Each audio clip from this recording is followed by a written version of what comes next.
Hello friends, welcome to Ethan's kitchen. ഇന്ന് നമ്മൾ ഉണ്ടാക്കുന്നത് വളരെ ടേസ്റ്റി ക്രിസ്പി ആയിട്ടുള്ള കോളിഫ്ലവർ ഫ്രൈ ആണ്. അതിനായിട്ട് ഞാനൊരു 350 ഗ്രാം കോളിഫ്ലവർ ഇതുപോലെ കഴുകി ചെറുതായിട്ട് അരിഞ്ഞെടുത്തിട്ടുണ്ട്. നമ്മുടെ കോളിഫ്ലവർ ഫ്രൈ ഉണ്ടാക്കാനായിട്ട് ഒരു പാത്രത്തിൽ ഒരു 3 കപ്പ് വെള്ളം തിളപ്പിക്കാനായിട്ട് വെക്കാം. നന്നായി തിളച്ച് കഴിയുമ്പോൾ അതിലേക്ക് നമുക്ക് ഒരു 1/2 ടീസ്പൂൺ മഞ്ഞൾപ്പൊടിയും 1 ടീസ്പൂൺ ഉപ്പും ചേർത്ത് തിളപ്പിച്ചെടുക്കാം. വെള്ളം നന്നായി തിളച്ച് കഴിയുമ്പോൾ അതിലേക്ക് നമുക്ക് അരിഞ്ഞ് വെച്ചിരിക്കുന്ന കോളിഫ്ലവർ ചേർത്ത് 2 മിനിറ്റ് വേവിച്ചെടുക്കാം. കോളിഫ്ലവർ ചെറുതായി അരിഞ്ഞെടുക്കുന്നതാണ് നല്ലത്. അങ്ങനെ ചെറുതായി എടുക്കുമ്പോൾ കോളിഫ്ലവറിൽ മസാല നന്നായിട്ട് പിടിക്കുകയും നല്ല ക്രിസ്പി ആയിട്ട് കിട്ടുകയും ചെയ്യും. ഇപ്പോൾ 2 മിനിറ്റ് ആയിട്ടുണ്ട്. ഇപ്പോൾ കോളിഫ്ലവർ നല്ല സോഫ്റ്റായി വന്നിട്ടുണ്ട്.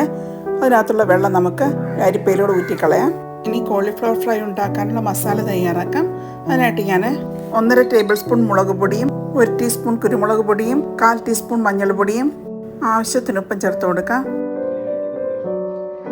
കോളിഫ്ലവർ നല്ല ക്രിസ്പിയായിട്ട് കിട്ടാൻ വേണ്ടി നമുക്ക് 1/2 കപ്പ് കോൺഫ്ലോറും 1/2 കപ്പ് അരിപ്പൊടിയും കൂടെ ചേർത്ത് കൊടുത്ത് ഇത് നന്നായിട്ടൊന്ന് ഇളക്കിയെടുക്കാം.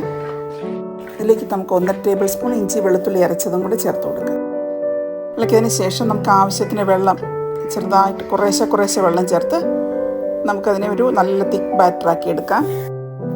നല്ല തിക്ക് ബാറ്ററാണെങ്കിൽ മാത്രമേ മസാല നന്നായിട്ട് കോളിഫ്ലവർ പിടിച്ചിരിക്കുകയുള്ളൂ. അതുകൊണ്ട് കുറേശ്ശെ വെള്ളം ഒഴിച്ച് വേണം കലക്കിയെടുക്കാനായിട്ട്. മാവ് ലൂസായി പോവുകയാണെങ്കിൽ അതിലേക്ക് കുറച്ച് അരിപ്പൊടിയോ കോൺഫ്ലോറോ ചേർത്ത് കൊടുത്താൽ മതി. കൈ കൊണ്ട് നന്നായിട്ട് കട്ടകളൊന്നും ഇല്ലാതെ ഇളക്കി കൊടുക്കാം. ഈ ബാറ്ററിലേക്ക് 1 ടീസ്പൂൺ ഗരം മസാലയും കൂടെ ചേർത്ത് കൊടുക്കാം. മിക്സ് ചെയ്ത മാവ് നമുക്ക് ഒരു 10 മിനിറ്റ് റെസ്റ്റ് ആയിട്ട് മാറ്റി വയ്ക്കാം. അരിപ്പൊടിയൊക്കെ ചേർക്കുന്നതുകൊണ്ട് തന്നെ അതിൻ്റെ വെള്ളം എന്നിട്ട് അബ്സോർബ് ചെയ്തെടുത്തിട്ടുണ്ട്. അതുകൊണ്ട് തിക്കായി വന്നിട്ടുണ്ട്. ഇനി അതുകൊണ്ട് കുറച്ച് വെള്ളം കൂടെ നമുക്ക് ചേർത്ത് കൊടുത്ത് കുറച്ച് ലൂസാക്കി എടുക്കാം. അങ്ങനെ നല്ലൊരു തിക്ക് ബാറ്റർ തയ്യാറായിട്ടുണ്ട്. ഇനി മാറ്റി വെച്ചിരിക്കുന്ന കോളിഫ്ലവറിലേക്ക് നമുക്ക് 1 ടേബിൾ സ്പൂൺ അരിപ്പൊടി ഇട്ട് നന്നായിട്ട് മിക്സ് ചെയ്ത് കൊടുക്കാം. ഇനി നമുക്കതിലേക്ക് കോളിഫ്ലവർ ചേർത്ത് കൊടുക്കാം. ഇനി നമുക്ക് കോളിഫ്ലവറും ബാറ്ററും കൂടെ നന്നായിട്ട് ഇളക്കിയെടുക്കാം. എല്ലാം നന്നായി നമ്മൾ മിക്സ് ചെയ്തെടുത്തിട്ടുണ്ട്. ഇനി നമുക്കത് ഫ്രൈ ചെയ്തെടുക്കാനായിട്ട് ഒരു പാൻ അടുപ്പിൽ വെച്ച് അതിലേക്ക് എണ്ണ ഒഴിച്ച് കൊടുക്കാം. എണ്ണ നന്നായി ചൂടായി കഴിയുമ്പോൾ അതിലേക്ക് നമ്മളെടുത്ത് വെച്ചിരിക്കുന്ന കോളിഫ്ലവർ ഓരോന്ന് സ്പ്രെഡ് ചെയ്ത് ഇട്ട് കൊടുക്കണം. മീഡിയം ഫ്ലെയിമിലിട്ട് വേണം വറുത്തെടുക്കാനായിട്ട്, അല്ലെങ്കിൽ പെട്ടെന്ന് മാവ് കരിഞ്ഞു പോകുന്നതായിരിക്കും.